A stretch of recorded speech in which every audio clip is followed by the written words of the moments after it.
Hi, I am Umar, and in this video I'm going to show you how we can upload a product via a template.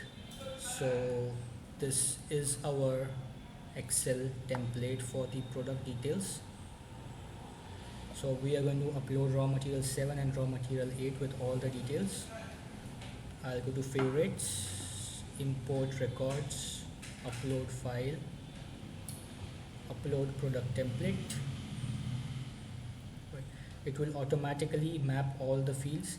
If suppose it doesn't, suppose this field is not mapped, we can just select it from here and map it. Once done, we can test the template. It says everything seems valid, and then we can just import it. And raw materials 7 and 8 are imported.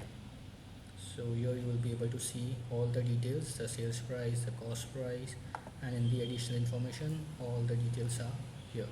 Thank you.